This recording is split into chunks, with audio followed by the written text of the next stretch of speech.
آج کون ہے؟ خواتین ہیں آپ؟ خواتین کی باری ہے میرے خیال سے. حدیث پڑھیے فضل طلب العلم. خواتین میں سے کوئی پڑھیے.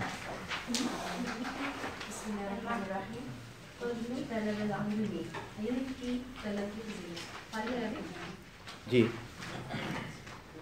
عن معاوية رضي الله عنه قال سمعت النبي صلى الله عليه وسلم يقول من يريد الله به خيرا يفقهه في الدين وإنما أنا قاسم والله يعطي ولن تزال هذه الأمة قائمة على أمر الله لا يضرهم من خالفهم حتى يأتي أمر الله. رواه الشيخان وهذا لفظ البخاري. فضل طلب العلم.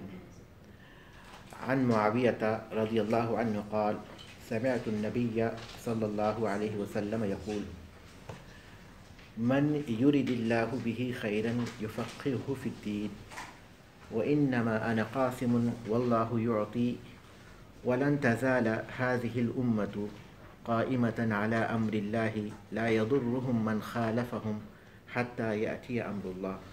رواه الشيخان وهذا لفظ البخاري. فضل طلب العلم. طلب علم کی فضیلت، حصول علم کی فضیلت، علم کے حاصل کرنے کی فضیلت. عن معاویہ رضی اللہ عنہ، معاویہ رضی اللہ تعالی عنہ سے روایت ہے. قال کہتے ہیں سمعت النبی صلی اللہ علیہ وسلم یقول، میں نے نبی کریم صلی اللہ علیہ وسلم کو فرماتے ہوئے سنا. من یرید اللہ بہ خیرا، من یرید اللہ بہ خیرا، جس کے ساتھ اللہ تعالیٰ بھلائی کا ارادہ کرے. من یرید اللہ بہ خیرا، جس کے ساتھ اللہ تعالیٰ بھلائی کا ارادہ کرے.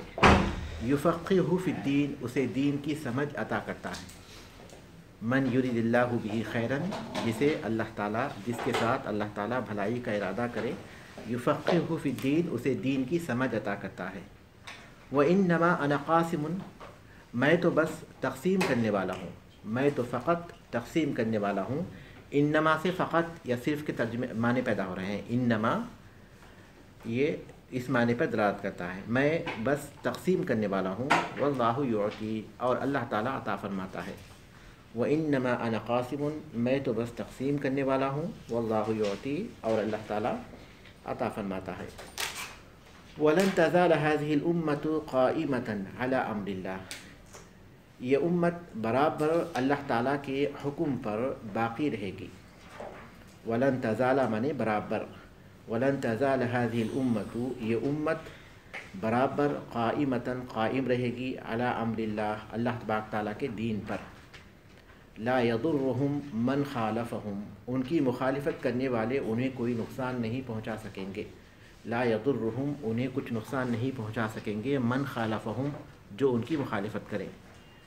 ولن تزال هذه الامة قائمة على امر اللہ، یہ امت برابر اپنے دین پر قائم رہے گی. لا يضرهم من خالفهم، ان کی مخالفت کرنے والے انہیں کوئی نقصان نہیں پہنچا سکیں گے. حتی یأتی امر اللہ، یہاں تک کہ اللہ تعالیٰ کا حکم آ جائے. حتی یأتی امر اللہ، یہاں تک کہ اللہ تعالیٰ کا حکم آ جائے. رواہ الشیخان، شیخان جب کہتے ہیں حدیث کے ضمن میں، احادیث کے علوم میں، تو اس سے مراد امام بخاری اور امام مسلم رحمہ اللہ ہوتے ہیں. البتہ یہ الفاظ بخاری کے ہیں، صحیح بخاری کے الفاظ ہیں، لیکن معنی کے لحاظ سے یہ حدیث دونوں کتابوں میں موجود ہے. جی ہاں، ہر علم کے اپنے کچھ شیخان ہیں. جب ہم تاریخ کا ذکر کریں گے یا صحابہ کا ذکر کریں گے تو وہاں پہ شیخان سے مراد دونوں ہوں گے. لیکن جب علم حدیث میں ہم شیخان کا ذکر کریں گے تو اس سے مراد یہ دونوں ہوں گے، امام بخاری اور امام مسلم رحمہ اللہ.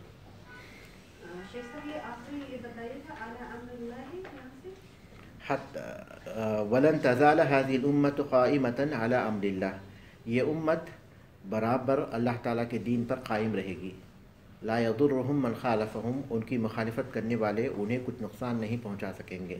حتی یأتی امر اللہ، یہاں تک کہ اللہ تعالیٰ کا حکم آ جائے.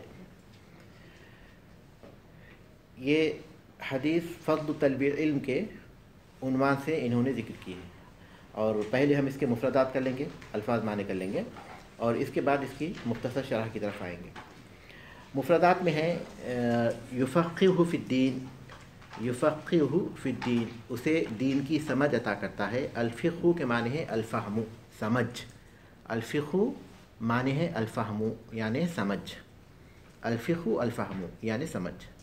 قاسم اے اقسم المال بینہم، قاسم کے معنی ہے اقسم المال بینہم۔ السلام علیکم۔ کوئی بات نہیں۔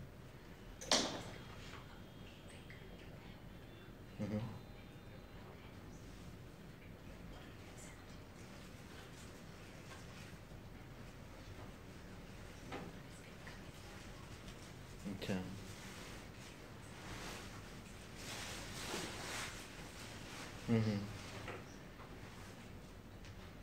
کہیں باہر ممکن نہیں ہے، باہر کہیں ممکن نہیں ہے، آس پاس آپ کے موبائل میں اگر ہے تو۔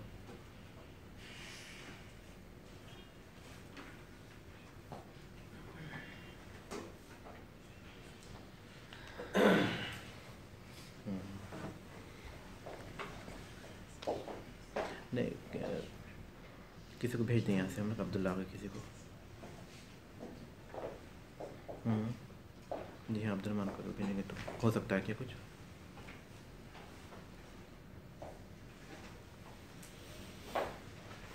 بھیجو۔ نسیم اختر ہیں، بھیجو، ممکن ہے نا انشاءاللہ؟ ٹھیک ہے، بہرحال ان کے ذریعے پھر بتا دیجیے جو بھی ہے انشاءاللہ۔ کہاں ہیں آپ کہاں ہیں؟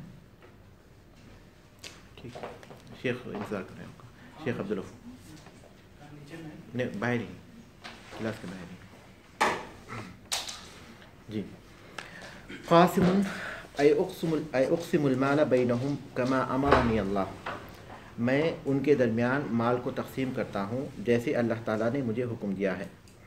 قاسم اے اقسم المال، مال کو میں تقسیم کرتا ہوں، بینہم ان کے درمیان، کما امرنی اللہ، جیسے اللہ تعالیٰ نے مجھے حکم دیا ہے۔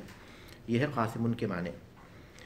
قائمۃ اے قائمۃ بامر اللہ لا تہلک، یا پھر لا تہلک، اللہ کے حکم پر قائم رہنے والی، ہلاک نہیں ہوگی، ہلاک نہیں ہوگی۔ قائمۃ بامر اللہ، اللہ کے حکم پر قائم رہنے والی، لا تہلک، ہلاک نہیں کی جائے گی، یا لا تہلک، ہلاک نہیں ہوگی۔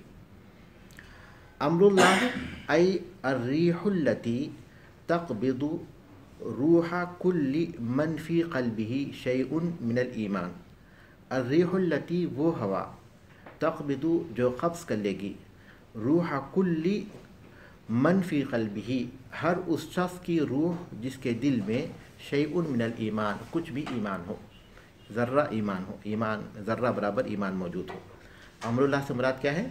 الریح التی تقبض، وہ ہوا جو قبض کر لے گی، روح کل من فی قلبہ، ہر اس شخص کی روح جس کے دل میں شیء من الایمان، کچھ بھی ایمان ہو۔ وہ ہوا جو قبض کر لے گی، وہ ہوا جو قبض کر لے گی ہر اس شخص کی روح جس کے دل میں کچھ بھی ایمان ہو، جس کے دل میں کچھ بھی ایمان ہو۔ واضح ہے؟ ٹھیک ہے، تو اس حدیث کی شرح کی طرف جائیں۔ معاویہ رضی اللہ تعالیٰ عنہ، حدیث کے راوی معاویہ بن ابی سفیان ابن حرب، معاویہ بن ابو سفیان ابن حرب رضی اللہ عنہما، ہجرت سے 15 سال پہلے یہ پیدا ہوئے، 15 سال ہجرت سے پہلے، قبل الہجرہ، اور وفات ان کی سن 60 ہجری میں ہوئی، اور وفات کے وقت ان کی عمر تھی 78 سال، 78 سال کے تھے جب ان کی وفات ہوئی تھی۔ مشہور قول کے مطابق یہ فتح مکہ کے موقع پر مسلمان ہوئے، لیکن بظاہر یہ محسوس ہوتا ہے کہ وہ سن 6 ہجری میں اللہ کے رسول صلی اللہ علیہ وسلم جب حدیبیہ کے موقع پر گئے تھے سن 6 ہجری میں، اس کے بعد عمرۃ القضاء آپ نے کب کیا تھا؟ 7 ہجری میں، تو اس موقع پر مسلمان ہو چکے تھے، لیکن اپنے والد جو کہ مشرکین کے قائد تھے ابو سفیان اس وقت، ان کے ڈر کی وجہ سے انہوں نے اپنے اسلام کو ظاہر نہیں کیا تھا. اور عجیب بات یہ کہ یہ بہت مدبر تھے اور بہت ہی خصوصیات کے مالک تھے، لیکن اس کے باوجود بھی مسلمانوں کے خلاف جو جنگیں ہوئی تھیں مشرکین کی طرف سے، ان میں ان کی کوئی کارکردگی نہیں ہے. جیسے خالد بن ولید ہیں، اکرمہ بن جہل ہیں، عمرو بن عاص ہیں، ان لوگوں نے بہت نقصان پہنچایا مسلمانوں کو جب وہ مشرکین کی طرف تھے، اور اس سے بڑھ کر بھی اس کے بعد مسلمانوں کو فائدہ پہنچایا جب مسلمان ہو گئے. لیکن ان کی طرف سے ایسی کوئی بات سامنے نہیں آتی، تو بظاہر یہ لگتا ہے کہ یہ مسلمان ہو چکے تھے لیکن انہوں نے اپنے اسلام کو ظاہر نہیں کیا تھا. مسلمان ہونے کے بعد رسول اکرم صلی اللہ علیہ وسلم نے انہیں کاتبین وحی میں شامل کیا تھا. قرآن مجید کی جب بھی کچھ آیت نازل ہوتی تو رسول اکرم صلی اللہ علیہ وسلم کے بعد صحابہ کی ایک جماعت تھی جن کو آپ بلاتے اور بتاتے کہ یہ آیتیں نازل ہوئی ہیں، ان کو فلاں صورتوں میں فلاں آیتوں کے بعد لکھو. یہ کاتبین وحی کہلاتے تھے. تو ایمان لانے کے بعد یہ بھی اس میں شامل ہوئے تھے. ام المومنین حضرت ام حبیبہ رضی اللہ تعالیٰ عنہ کے یہ بھائی تھے. ام المومنین ام حبیبہ رضی اللہ تعالیٰ عنہ کے یہ بھائی تھے حضرت معاویہ رضی اللہ تعالیٰ، اس لیے ان کو خال المؤمنین کہتے ہیں، مومنوں کے ماموں کہتے ہیں. حضرت معاویہ کے ٹھیک ہے جی ماموں کہنا ٹھیک ہے ایسے؟ وہ صحابہ کے دور سے چل رہی وہ اصطلاح ان کے لیے، صحابہ تابعین کے دور سے ان کے لیے کہہ رہے ہیں وہ اصطلاح شیعہ چل تو رہی اس کو بڑی استدراک کے طور پر کہتے ہیں. ہاں کیونکہ وہ تو یقیناً کہہ رہے ہیں وہ اپنا کام کر رہے ہیں ماموں ہیں یہ مومنوں کے. مومنوں کے ماموں ہیں اور بڑے اس انداز سے وہ کہتے ہیں. جی ہاں کوئی بات کے نہیں، انداز دیکھیے کوئی حرج نہیں، کیونکہ ان کے کہنے کی وجہ سے جو ہے حقیقت تو بدلے گی نہیں، اور نہ ہی وہ کوئی عیب کی بات ہے. وہ ان کا جو ہے لقب دیا ہے باقاعدہ تابعین کے دور سے یہ استعمال ہوتا ہے ان کے لیے، حضرت معاویہ رضی اللہ تعالیٰ عنہ کے لیے. حضرت معاویہ رضی اللہ تعالیٰ عنہ اللہ کے رسول صلی اللہ علیہ وسلم کی وفات کے بعد مسلمانوں کے اور کافروں کی جو جنگیں ہوئیں ان میں یہ شامل ہو گئے، یعنی ان میں وہ شریک تھے. عراق میں، ایران میں شام فتح ہو گیا تو اس کے والی بنائے گئے تھے یزید ابن ابی سفیان، ان کے بھائی یزید ابن ابی سفیان. ان کا جب انتقال ہو گیا تو عمر بن خطاب رضی اللہ تعالیٰ نے ان کو گورنر بنایا تھا شام کا. وہ بڑے تھے یزید؟ جی یزید بڑے تھے؟ ہاں بڑے بھائی تھے بالکل. تو ان وہی یزید ہے؟ نہیں وہ تو ان کے بیٹے ہیں، وہ بیٹے ہیں. وہ یزید جو بعد میں جو خلیفہ بنے وہ ان کے بیٹے ہیں، یزید ابن نفع ان کے بھائی ہیں. ان کے انتقال کے بعد جو ہے پھر یہ وہاں کے والی بنے، تو اس کے بعد پھر مسلسل وہاں کے وہ گورنر رہے، یہاں تک کہ عثمان بن عفان رضی اللہ تعالیٰ خلیفہ بنے تو شام کے پورے علاقے انہوں نے انہی کے تابع دے دی، حضرت معاویہ رضی اللہ تعالیٰ عنہ کے. یہ تقریباً 20 سال تک علی بن طالب رضی اللہ تعالیٰ عنہ کے خلیفہ ہونے تک یہ شام کے والی رہے. اس کے بعد علی رضی اللہ تعالیٰ جب خلیفہ بنے اور اس کے بعد خلافت کے سلسلے میں بنیادی طور پر یہ اختلاف سامنے آیا کہ کس طرح اس مسئلے کو حل کیا جائے کہ جن لوگوں نے عثمان بن عفان رضی اللہ تعالیٰ کو شہید کیا ہے ان کے ساتھ کیا معاملہ کیا جائے.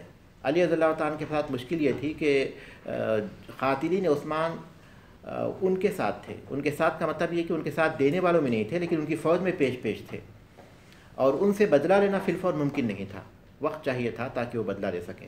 لیکن حضرت معاویہ رضی اللہ عنہ کا یہ مطالبہ تھا کہ ان کے بدلہ لیا جائے. اس کی وجہ سے جو عبداللہ ابن سبا جو ابن السودا کہلاتا تھا وہ صف میں شامل ہو گیا تھا مسلمانوں کے.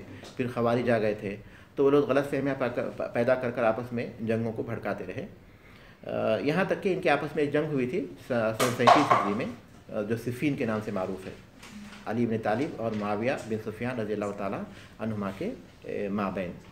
کوئی والی جنگ جن میں 70,000 صحابہ؟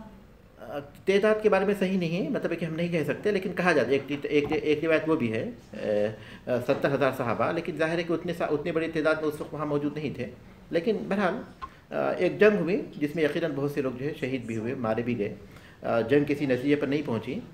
اس کے بعد علی رضی اللہ تعالیٰ کی جب وفات ہو گئی سن 41 ہجری میں تو ان کے بیٹے ان کی جگہ پر خلیفہ بنے حسن رضی اللہ تعالیٰ.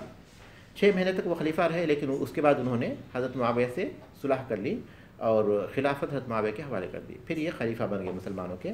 41 ہجری سے 60 تک گویا 19 سال یہ خلیفہ رہے حضرت معاویہ رضی اللہ تعالیٰ. 40 سال یہ مسلمانوں کے ساتھ سیادت کے طور پر کسی نہ کسی حیثیت سے وابستہ رہے حضرت معاویہ رضی اللہ تعالیٰ. سن 41 کو مسلمان عام الجماع کہتے ہیں، عام الجماع، جبکہ آپسی جھگڑوں کا آپسی لڑائی کا خاتمہ ہوا اور مسلمان کسی ایک بات پر جمع ہو گئے. حضرت معاویہ رضی اللہ تعالیٰ کے پاس خلافت دے دی گئی. بہت ہی زیادہ مدبر تھے، حکیم تھے، بہت حلیم تھے، بہت بردبار تھے، بہت سی خوبیوں کے مالک تھے. حضرت علی رضی اللہ تعالیٰ نے بھی ان کی تعریف کی, اور ان کا بھی یہ حال تھا کہ علی رضی اللہ تعالیٰ کی جب وفات ہوئی تو یہ بہت رو رہے تھے.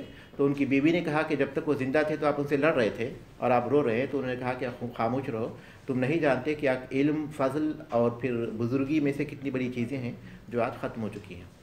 تو بہرحال جو جنگیں تھیں اس کے بارے میں ہمارا اہل سنت والجماعت کا جو مسلک ہے وہ یہ کہ ہم اس سلسلے میں کسی صحابی کی کوئی تنقیص نہیں کریں گے, توہین نہیں کریں گے.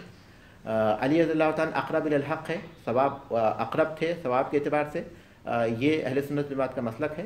لیکن اس کا مطلب یہ نہیں کہ حضرت معاویہ رضی اللہ تعالیٰ کی توہین کی جائے یا ان کی شان میں کسی طرح کی گستاخی کی جائے. صحابیت کا جو مرتبہ ہے وہ انہیں حاصل تھا, اور یقیناً یہ بہت سی خوبیوں کے مالک تھے. اس لیے محدثین نے ان کی حدیثوں کو بہت ہی اہتمام کے ساتھ روایت کیا ہے بغیر کسی تفریق کے. عبداللہ ابن مبارک رحمۃ اللہ علیہ سے پوچھا گیا, عبداللہ ابن مبارک رحمۃ اللہ علیہ سے پوچھا گیا کہ معاویہ رضی اللہ تعالیٰ افضل ہیں یا پھر عمر بن عبد العزیز رحمۃ اللہ علیہ افضل ہیں. عمر بن عبد العزیز کے بارے میں ہم جانتے ہیں کہ وہ اموی خلیفہ تھے, اور انہوں نے خلافت کا جو نظام قائم کیا وہ خلفۂ راشدین کے نقشہ پر قائم کیا. بنو امیہ کے جو سارا ظلم و ستم تھا یا جو کچھ بھی انہوں نے تبدیلیاں کی تھی اس کو ختم کر دیا انہوں نے, اور مکمل طور پر 2 سال کے عرصے میں خلفۂ راشدین کی یاد تازہ کر دی. اسی لیے بعض اہل علم کو 5واں خلیفہ کہتے ہیں.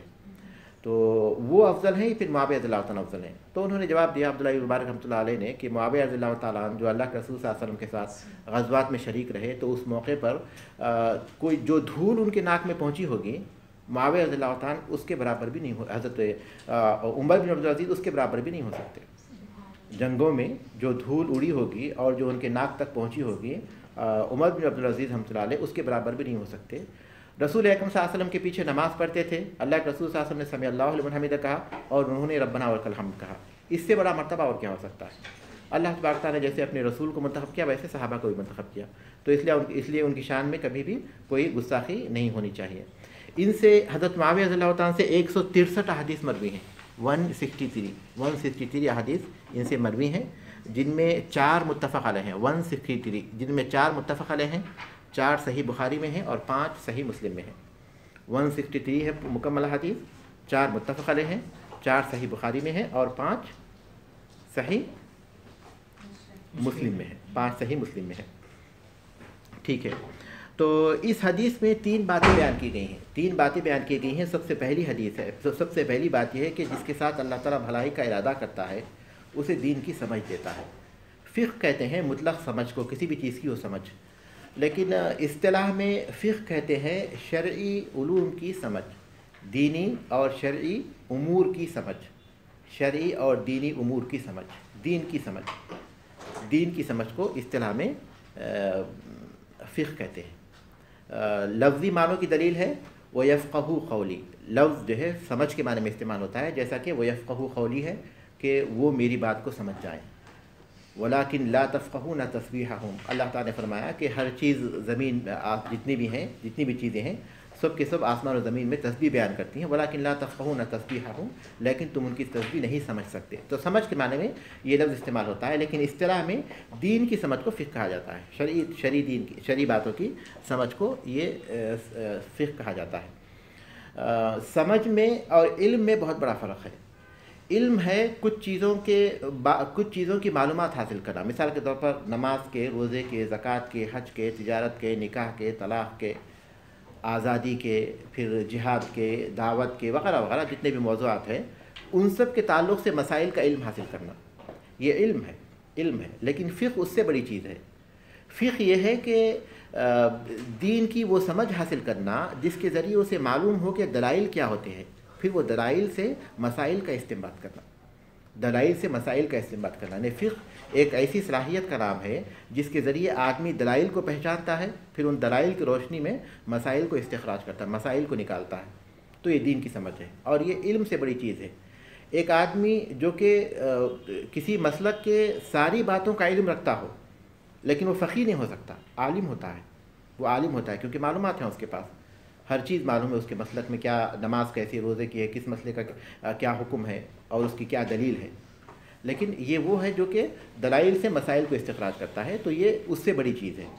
اور فقہ میں دوسری چیز یہ ہے کہ علم کے ساتھ ساتھ, یعنی وہ جب مسائل کے احاطے کے ساتھ ساتھ اس کے اندر تقویٰ اور پرہیزگاری ہوتی ہے. اسی لیے اللہ تبارک تعالیٰ نے فرمایا لیتفقہوا فی الدین ولینذروا قومہم اذا رجعوا الیہم، تاکہ وہ دین کی سمجھ حاصل کریں اور جب واپس ہو تو اپنی قوم کو ڈرائیں۔ شیخ الاسلام ابن تیمیہ رحمۃ اللہ علیہ کہتے ہیں کہ اللہ تبارک تعالیٰ نے فقہ اور ڈرانا، خوف، ان دونوں کا ایک ساتھ ذکر کیا ہے۔ اس سے بات معلوم ہوتی ہے کہ سمجھداری یا فقہ کا تقاضا یہ ہے کہ آدمی کے اندر واجبات پر عمل کرنے اور منکرات سے بچنے کی صلاحیت پیدا ہو، وہ ملکہ پیدا ہو جس کے ذریعے واجبات پر عمل کرے اور منکرات سے وہ اپنے آپ کو بچا لے اور اللہ تبارک تعالیٰ کے دین کی لوگوں کو دعوت دے اور لوگوں کو برے انجام سے خبردار کرے۔ تو واجبات پر عمل کرے، منکرات سے گریز کرے، منکرات سے اجتناب کرے۔ تو فقہ میں دو چیزیں سامنے آئی، کون سی چیز؟ پہلی چیز کیا ہے؟ دلائل کو دلائل سے مسائل کا استخراج ہاں کرنا، یہ، اور پھر جو ہے اس کے ساتھ ساتھ علم کے ساتھ ساتھ اس کے اندر تقوی اور پرہیزگاری۔ ہاں یہ دونوں چیزیں فقہ میں شامل ہیں۔ تو جس کے ساتھ اللہ تعالیٰ بھلائی کا ارادہ کرتا ہے بلا شبہ اس کو اللہ تبارک تعالیٰ یہ مقام عطا کرتا ہے کہ وہ دین کی سمجھ حاصل کر لیتا ہے، اور یقیناً وہ بہت افضل شخص ہے، افضل ترین شخص ہے جس کو اللہ تبارک تعالیٰ یہ چیز دے۔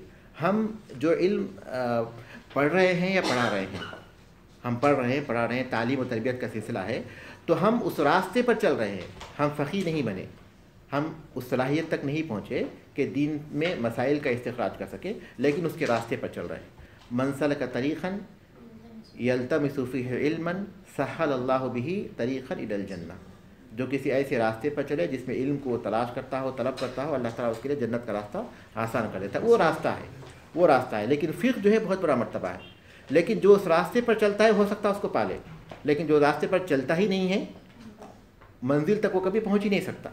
جو راستے پر چلتا اس کے میں امکان ہوتا ہے کہ وہ پہنچ جائے، لیکن نہیں چلتا تو پہنچ نہیں سکتا۔ تو اس لیے جو علماء ہیں اپنے مسلک کا علم رکھتے ہیں، مسلک کی جو ہیں وہ فقیہ نہیں کہلاتے، وہ مقلد ہیں، اپنے مسلک میں جو مسائل ہیں اس کو جانتے ہیں، وہ اچھی طرح یاد کیے ہوئے ہیں اور اچھی طرح اس کو علم احاطہ کیے ہوئے ہیں، لیکن وہ عالم کہہ سکتے ہیں، لیکن ان کو فقیہ نہیں کہہ سکتے، فقیہ اس سے بڑی چیز ہے۔ تو یہاں رسول اکرم صلی اللہ علیہ وسلم نے فرمایا کہ جس کو اللہ تبارک تعالیٰ بھلائی کا ارادہ کرتا ہے اسے دین کی سمجھ دیتا ہے۔ اس کا مفہوم مخالف کیا ہوگا؟ جس کو دین کی سمجھ نہ ہو گویا اس کے ساتھ بھلائی کا ارادہ نہیں ہے، جس کو دین کی سمجھ نہ ہو اس کے ساتھ گویا بھلائی کا ارادہ نہیں ہے۔ لہذا جو آدمی دین کی سمجھ کے حصول کے راستے پر چلتا ہے وہ خوش نصیب ہے، کیونکہ یہ اس بات کی دلیل ہے کہ اللہ تبارک تعالیٰ اس کے ساتھ بھلائی کا ارادہ رکھتا ہے۔ لیکن جو آدمی اس سے بہت دور ہے وہ یقیناً بھلائی سے بہت دور ہے، وہ بھلائی سے بہت دور ہے، کیونکہ اس کے بغیر انسان کو معلوم نہیں ہوتا کہ حلال کیا ہے، حرام کیا ہے، واجب کیا ہے، اور رکن کیا ہے، اور سنت کیا ہے، مستحب کیا ہے، مباح کیا ہے، اس کے بغیر وہ معلوم نہیں ہوتا، اور جب تک اسے معلوم نہیں ہوگا تب تک وہ دین پر عمل نہیں کر سکتا، دین پر عمل نہیں کر سکتا۔ تو اس لیے جو اس راستے میں جاتا ہے اللہ تعالیٰ اس کے ساتھ بھلائی کا ارادہ کرتا ہے۔ جی ہاں، ہم روشنی اور گمراہی سے تعبیر کر سکتے ہیں، عام معنوں میں کر سکتے ہیں، عام معنی میں یقیناً کر سکتے ہیں۔ دین کے ہر آدمی کو دین کی اتنی معلومات ہونی چاہیے جس کے ذریعے وہ اللہ تعالیٰ نے اس پر جو عبادات فرض کی ہیں ان کا علم حاصل کرے، اس معنی میں ہم کر سکتے ہیں۔ جی شیخ میں یہ پوچھنا چاہ رہی تھی کہ کچھ لوگ ہیں وہ خود تو نہیں آتے اس راستے پہ، جس طرح کچھ والد یا کچھ شوہر ایسے ہوتے ہیں کہ جو اپنے گھر کی خواتین کے لیے آسانیاں بہت کرتے ہیں اور بہت دل لگا کے ان کو ایسی جگہوں پہ بھیجتے ہیں کہ وہ علم حاصل کریں، خود نہیں آتے، تو مطلب اس ایک طرح سے ساتھ تو دے ہی رہے ہیں جی، اور علم کو پہنچتا بھی ان تک، تو کیا جس طرح بھی آپ نے کہا اس کا اپوزٹ یہ ہوا تو پوری طرح تو نہیں اپلائی ہوگا ان پہ، یا نہیں پوری طرح ہر چیز کے درجات ہوں گے، ہر چیز کے درجات ہوں گے۔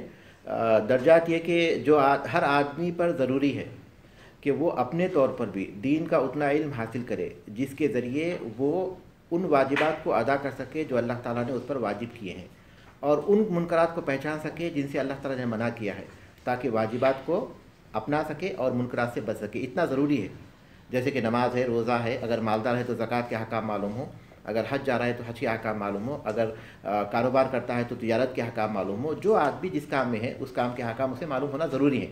اتنا تو ہر حال میں ضروری ہے، اگر اتنا نہیں کرتا ہے تو وہ یقیناً بہت بڑی غلطی پر ہے۔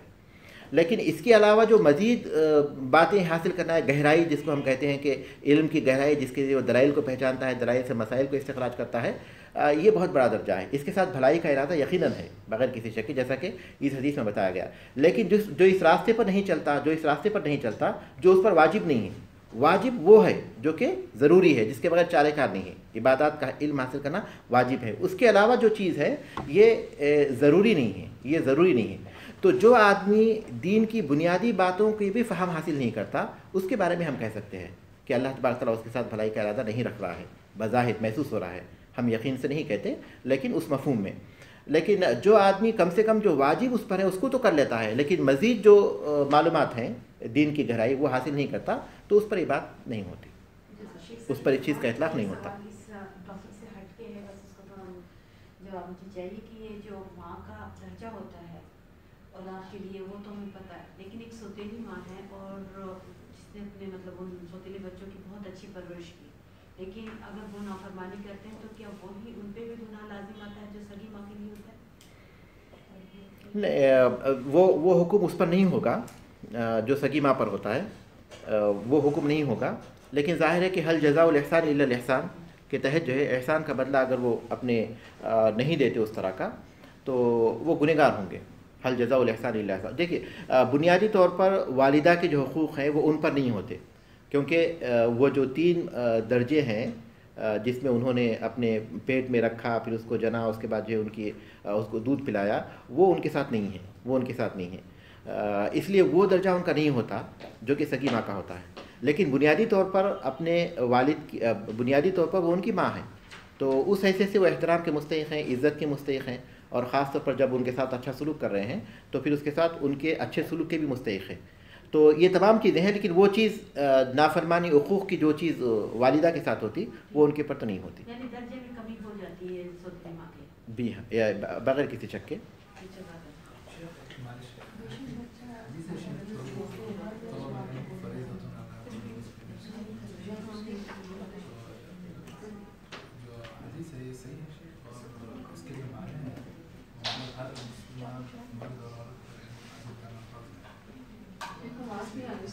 صحیح حدیث ہے، طلب العلم فریضۃ علی کل مسلم، علم حاصل کرنا ہر مسلمان پر ہوتا ہے. جیسا کہ ہم نے بتایا کہ علم کے 2 درجے ہیں.